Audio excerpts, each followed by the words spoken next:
Hi students, I am Upasana Rajput. Welcome to Vim study. तो students कैसे हैं आप सब? आई होप आप सब अच्छे होंगे। तो आज हम स्टार्ट करने जा रहे हैं एक्सरसाइज 5.3 का क्वेश्चन नंबर 11। तो देखिए स्टूडेंट्स, हमें क्वेश्चन नंबर 11 में क्या बोल रहा है। बोलता है if the sum of first n terms of an AP is 4n minus n square but is the first term that is s1, what is the sum of two terms, what is the second term, similarly find the third, the 10th term and the nth term। तो देखिए student, सबसे पहले आपको क्या करना है, question को अच्छे से रीड कर लेना है कि आखिरकार आपको क्वेश्चन में ये क्या कहने की कोशिश कर रहा है। बोलता है if the sum of first n terms of an AP is 4n minus n square, what is the first term that is s1। बोलता पहले तो पूछ रहे कि पहली टर्म क्या है, उसका मतलब यही है कि S1 ही है। जैसे फॉर एग्जाम्पल के लिए बेटा मैं आपको बोलूं, एक एपी ले लीजिए 369 चल। इस एपी का इस क्वेश्चन के साथ कोई भी ताल्लुकात नहीं है, जस्ट मैंने आपको एग्जाम्पल के लिए दिया है कि 369 12 आ गया। तो अगर मैं आपको पूछती हूँ कि मुझे दो टर्म्स का सम बताइए, तो आप इन दोनों को क्या करोगे, इन दोनों का सम बताओगे। अगर मैं पूछती हूँ कि मुझे तीन टर्मों का सम बताइए, तो आप मुझे इन तीनों का टर्म करके बताओगे, है ना। अब बात ये आती है, अगर मैं पूछती हूँ फोर्थ टर्मों का, तो आप S4 निकाल कर बताओगे, यानी कि दो टर्मों का सम S2, तीन टर्मों का सम S3, चार टर्मों का सम S4। अगर मैं बोलूं मुझे सिर्फ एक ही टर्म का सम बताओ, तो आपका क्या आएगा, 3 ही आएगा इस केस में। तो जाने कि जो आपका बेटा A1 होता है वही आपका S1 होता है। तो इस लाइन का मतलब यही है, बोलता what is the first term that is S1। ठीक है जी। बोलता what is the sum of two terms, तो बोलता आपको बताना है कि दो टर्म्स का सम कौन सा है और सेकंड टर्म कौन सी है। तो देखो बेटा, जब आप दो टर्मों का सम करोगे तो कुछ आएगा, और दूसरे नंबर पे कौन सी टर्म आ रही है इस एपी में आपको ये भी बताना है। देखो दो टर्मों का सम मतलब इन दोनों का सम, दूसरे नंबर पे कौन सी टर्म है, इट मीन सेकंड टर्म। ये बच्चों को बड़ा कंफ्यूजन रहता है। अगर मैं बोलूं तीन टर्मों का सम, यानी कि 1 2 3 इन तीनों का सम, यानी कि S3 का सम, और अगर मैं बोलूं तीसरे नंबर पे कौन सी टर्म है, तो इस नंबर की बात हो रही है, यानी कि थर्ड टर्म की बात हो रही है। तो कहता है कि दो टर्म्स का आपको सम तो फाइंड आउट करना ही है, लेकिन दूसरे नंबर पे कौन सी टर्म है, यानी कि सेकेंड टर्म कौन सी है, वो भी आपको बतानी है। फिर उसके बाद आपको बोलते हैं similarly third term, 10th term और nth टर्म बतानी है।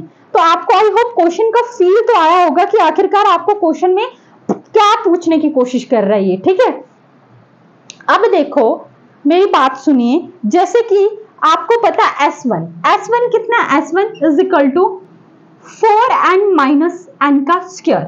n की जगह अगर आप 1 पुट करते हैं तो ये आ जाता है आपका 1 का स्क्वायर, यानी कि 4 माइनस 1, ये आ गया 3।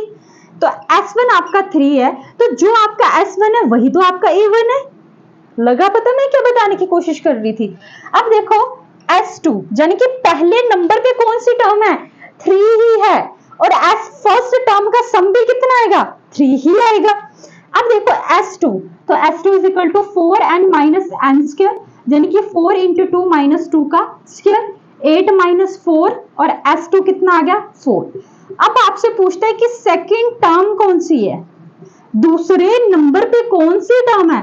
तो बेटा अगर आपको दूसरे नंबर की टर्म पता करनी है, तो आप S2 को S1 में से माइनस कर दोगे तो आपके पास आ जाएगी, यानी कि S2 माइनस S1, 4 माइनस 3 कितना आ गया, 1 ही तो आया है।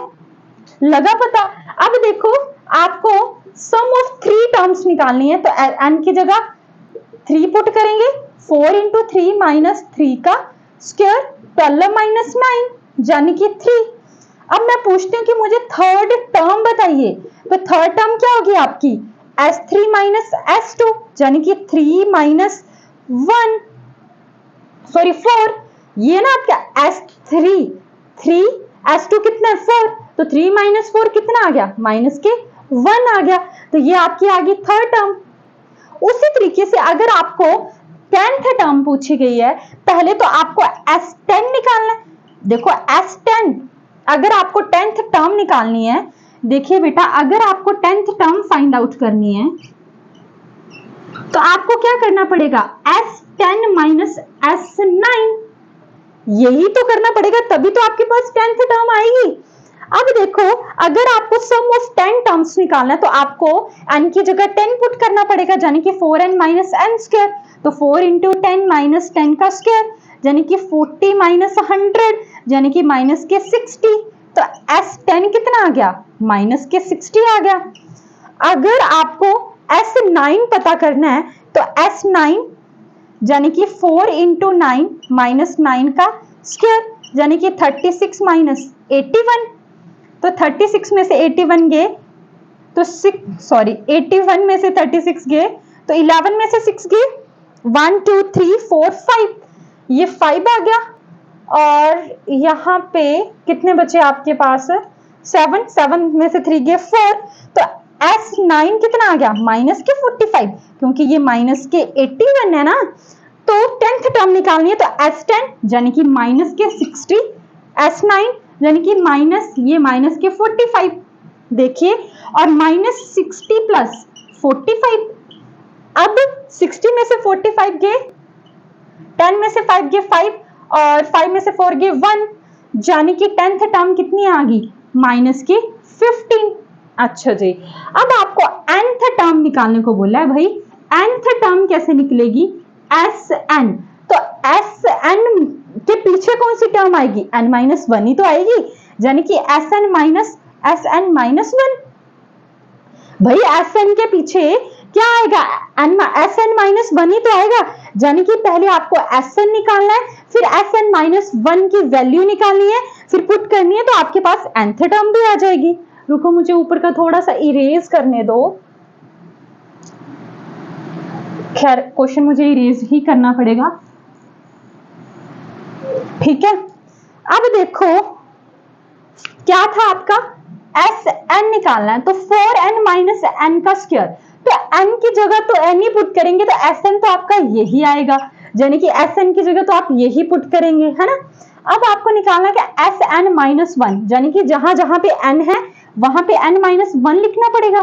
माइनस n माइनस 1 का स्क्वायर, यानी कि 4n माइनस 4, यहाँ पे माइनस, तो n का स्क्वायर प्लस 1 का square minus 2 into n into 1, फिर 4n माइनस 4 माइनस n का स्क्वायर प्लस 1 माइनस 2n। ठीक है, ये मैं नीचे का इरेज कर रही हूं।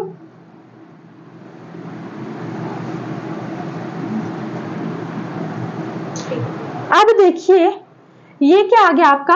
4n minus 4 minus n square minus 2n plus 1, 4n minus 4 minus n का square minus minus plus 2n minus 1, फिर ये 4n है, ये 2n है, यानी कि 6n, ये आ गया माइनस 5, और ये आ गया माइनस n का स्क्वायर प्लस, ठीक है जी, n स्क्वायर प्लस 6n और माइनस के 5। ये क्या आ गया आपका बेटा? Sn माइनस 1, और ये किसकी वैल्यू आ गई? Sn, यानी कि इसमें से आपको ये माइनस करना पड़ेगा, ये माइनस करना पड़ेगा ना, Sn माइनस 1। तो मैं इरेज कर रही हूं क्योंकि मेरे पास जगह नहीं है।